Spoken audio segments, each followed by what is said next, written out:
Psychetruth massage. This is Athena Jezik, and in the seated position we're just going to go over some stuff to do with the neck. This is the sort of thing you can do to people probably at work. You don't necessarily need to have them disrobe. You can put just a little bit of oil on their neck and work it that way.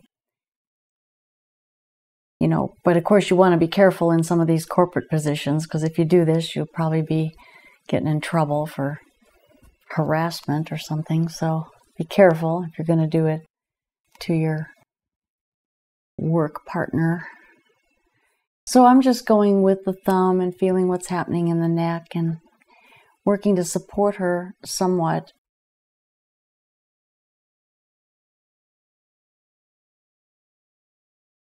And the other side.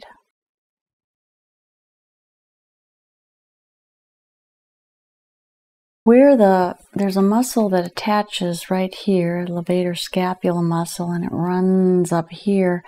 Its job is to lift the shoulder up and down, and that muscle is always a tough one because we tend to tighten that muscle, draw our shoulders up, and we are not even aware of it after a while.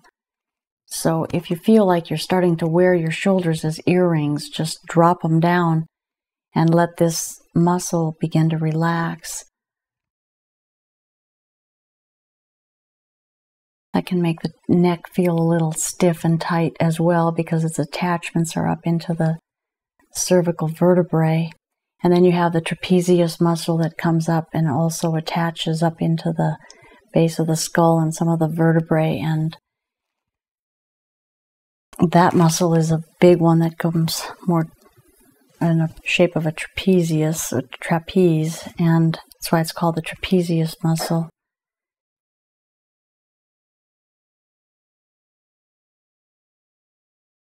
So that also works along with that other muscle to be tense, the erector muscle, or the levator.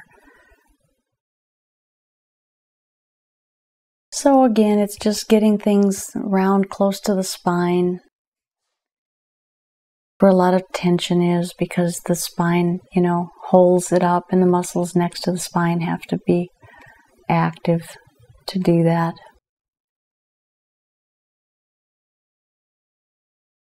And then you can have them lean their head back a little bit and just do some neck rotations, just very carefully holding onto the chin and the side of the head. Just rotate the head around a little and maybe do some side stretches with the neck. Being very careful where you're taking it. And head rotations. Then some longer moves again into the muscle. I can feel Corrina's muscles softening quite a bit. This has been a real stressful day for her.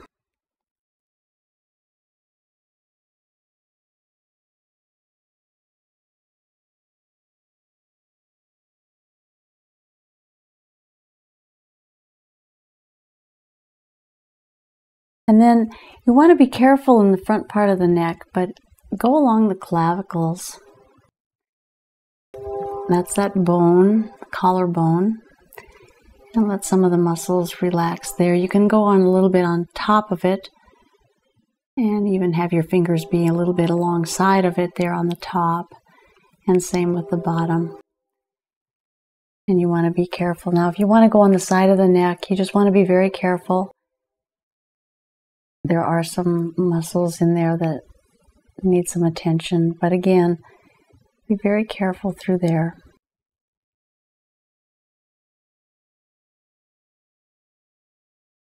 Those of you that are in the industry of this, start to concentrate on what it is you're feeling and think about, you know, what structures you're on, from thinking of the way it looks in the anatomy and what structures you're on, and see if you can begin to really get a communication with the body as to where you're at. That's the beginning thing to do to be able to feel what the muscle is doing. And then after you get good at that, you'll be able to tie in where restrictions are with the rest of the body. You can feel maybe here and something down in the hip might need to be released at the same time. You'll be able to feel it. You'll be able to understand that. I know there's a lot of criticism from people who don't understand this type of work, but trust me, there's a lot that goes on with the body. This is not stuff that you need a lot of scientific research and data and all that kind of stuff. It's a matter of perceiving what's going on, paying attention, and feeling what's happening. In fact, it's not something that you can learn from books or study. It's something that you have to get in and practice. Another thing I will say here is, based on some of the comments that I've seen, is I am not in any way, shape, or form against the Western medicine. I think it has its place, but it only has its place. I do also understand, because I've studied, that there is some problems to the way things are being managed in it, because it is a business. And it needs sick people in order to be profitable.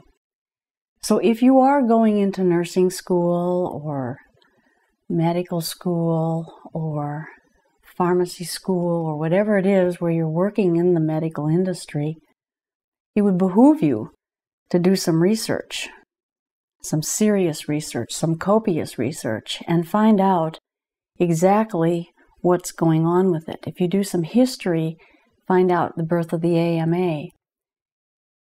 And be mindful of all that, because rather than having to be defensive or be triggered by something that might be derogatory about the Western model, if you understand it as a business and what's happening, and what's going to be happening is going to be getting a whole lot worse if we allow this healthcare stuff to go on. It's a personal responsibility to take care of ourselves. The body is there to be well. It wants to be well.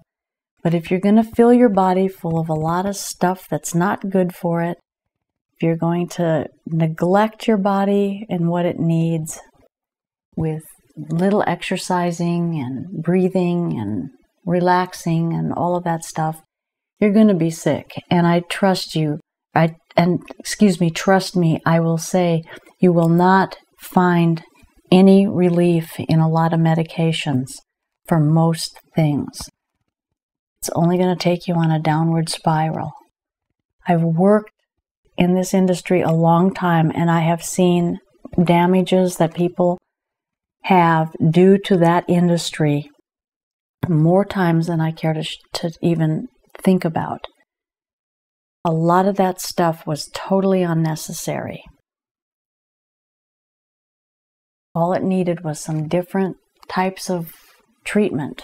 So please do not make jest or criticism of something that you have not investigated. Albert Einstein did say one time that the height of all ignorance is criticism without exploration, or ridicule without exploration.